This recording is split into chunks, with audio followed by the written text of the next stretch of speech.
Hi, welcome to Teach Style, and we're going to be talking about teaching styles. And I've picked the three main teaching styles for today's video.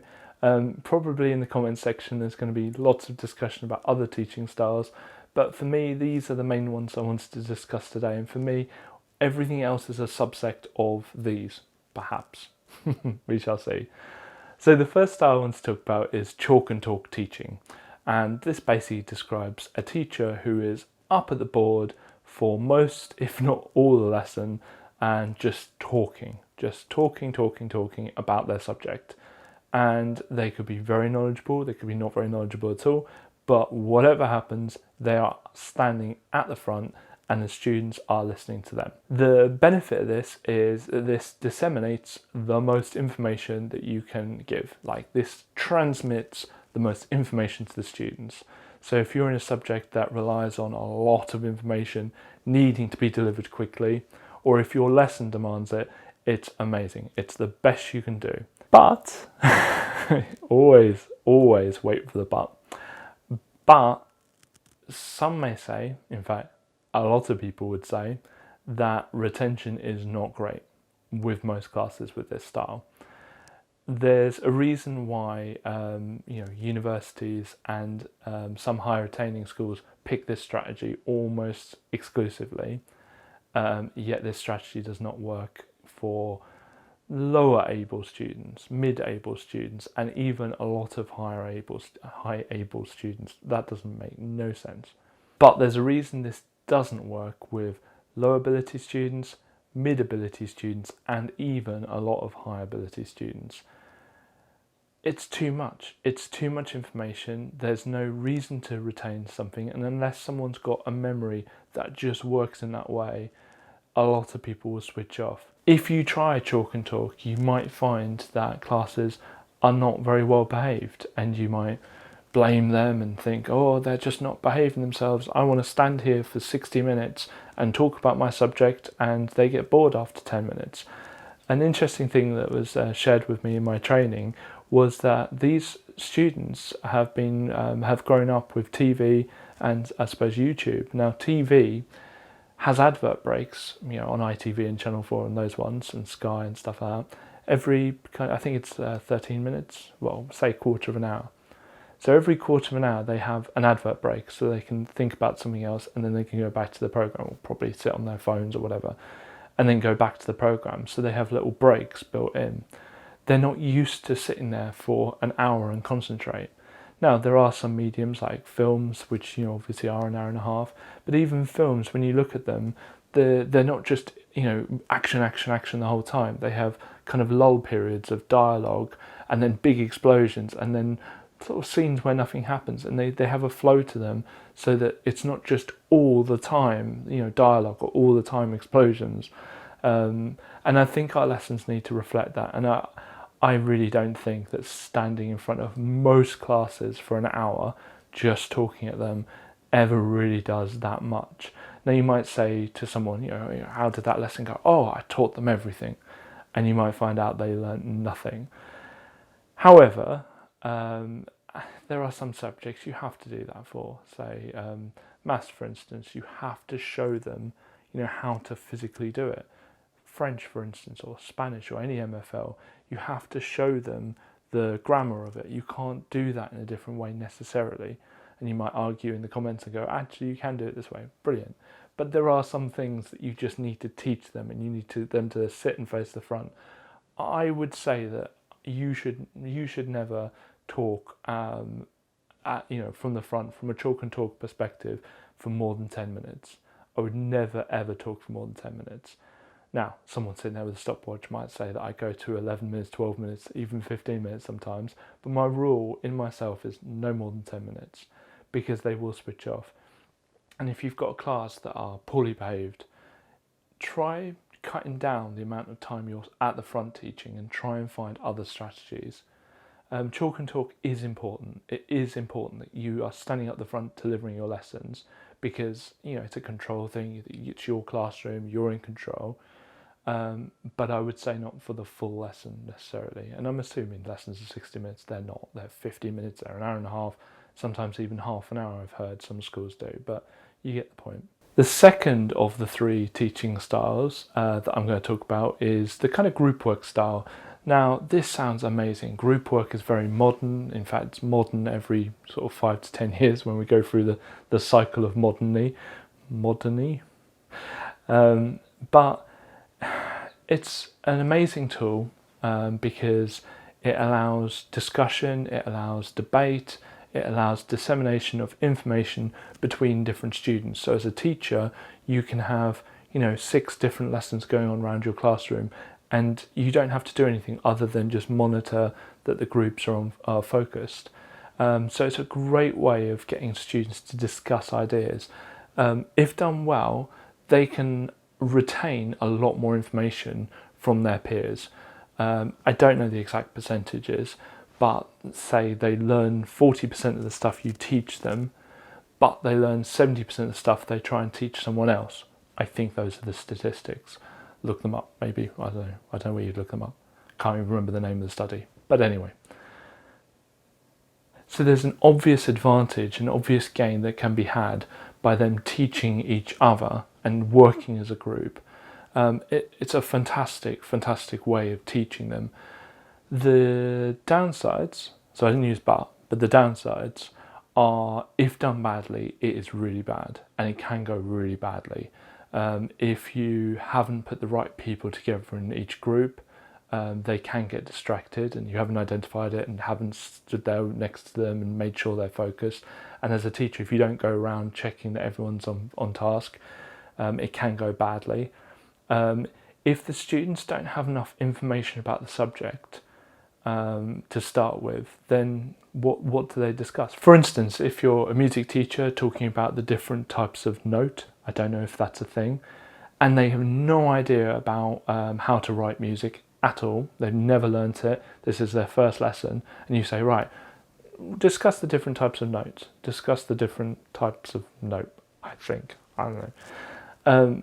For instance, if I was in that group, I would have no idea.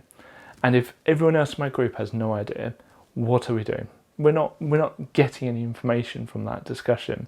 So you need to guarantee it's a topic either that actually the marks or the syllabus for your subject is about the discussion. It's not about creating more information. It's about understanding the information you're given, such as sources in geography, history, and other subjects.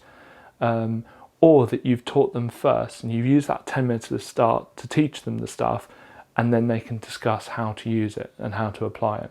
So group work, again, is something you can't 100% rely on for everything.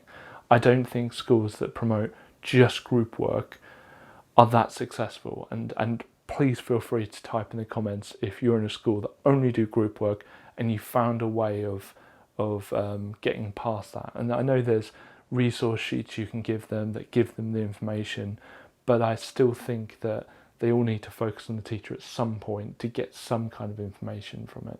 The third teaching style I wanted to discuss is the more kinesthetic, the more active kind of lessons where everything's learnt through doing something. That even theoretical subjects like chemistry, instead of sitting there or learning the stuff or writing about it, you're physically doing it. You're getting that chemical into that and you're mixing them and you're seeing what happens. And then instead of writing it up, you can go around and have things over the board, things on the walls that you have to select, what reaction it was and see whether you're right, etc. I'm not going to go into the different types, but it's the lessons that everyone's doing something and they're not necessarily writing anything down. Now, obviously, for the sake of an exam, most exams and most marks on most courses are for writing it, so they need to write it at some point. But the lesson's more geared towards them doing. Now, these can be incredibly powerful, these kind of lessons where they're physically doing something and they're not having to work in groups. It can be completely alone. They could be working by themselves and doing something. And it's really, really engaging, and it's so much more powerful to see it. For instance, the science department decided they were getting rid of all experiments. They weren't going to do them because the kids weren't trusted to do experiments. And for me, that was the biggest mistake ever. As I think back when I was doing science, the lessons I remember, the things I remember, is the, potassium in the water, etc. All the experiments, all the things we saw, they were so much more interesting. Do I remember the worksheet that we had to do afterwards? No, not really. I did most of my learning through revision and things I did outside of class. And the little worksheet at the end, no impact at all. There's an IT department that decided that they weren't going to let the students on the computers anymore. That they weren't actually going to let them code in Python or whatever it was. They were all going to do it on paper, and they're all going to do it written, which I think is a complete disaster. But again, because of behaviour, they were mucking about with the computers. I think that we need to persevere. We need to not give up on doing physical stuff, and it's IT and science are the obvious ones, but theoretical subjects like maths and even things like geography and history. Geography and history go on trips, and that is a kinesthetic activity designed so that they can actually see the battlefield or whatever it is, so they can actually understand a lot better than if a picture in a textbook. They can actually be there and they can actually go out and touch the grass that the people fought on in the Battle of Hastings or whatever it is. So it's so much more impactful, and I think people are scared off doing that because it takes a lot longer to plan, and I think that's a real thing, and I think teachers' time is pressed. But I think that teachers' time is pressed because they don't understand the benefit of it. And I think if you, as a teacher, understood the benefit of doing these kind of physical activities in your lesson, then you would kind of maybe think, oh, actually, I could do that, and I'm not going to bother doing whatever else. Actually, I'd rather do that. And you can prioritise things differently, not necessarily use up more of your precious evening and weekend time, because I really don't like that. But do things in a different way. Maybe you get together as a department and plan activities as a department to try and help that. But again, workload is not this video, but it is worthwhile considering for every single lesson. And this video is going to end in the same way as I will end most videos. The best teaching style is a mixture of all three of those things. Make sure that you're up the front, 10 minutes, deliver your lesson. Have some group work in there.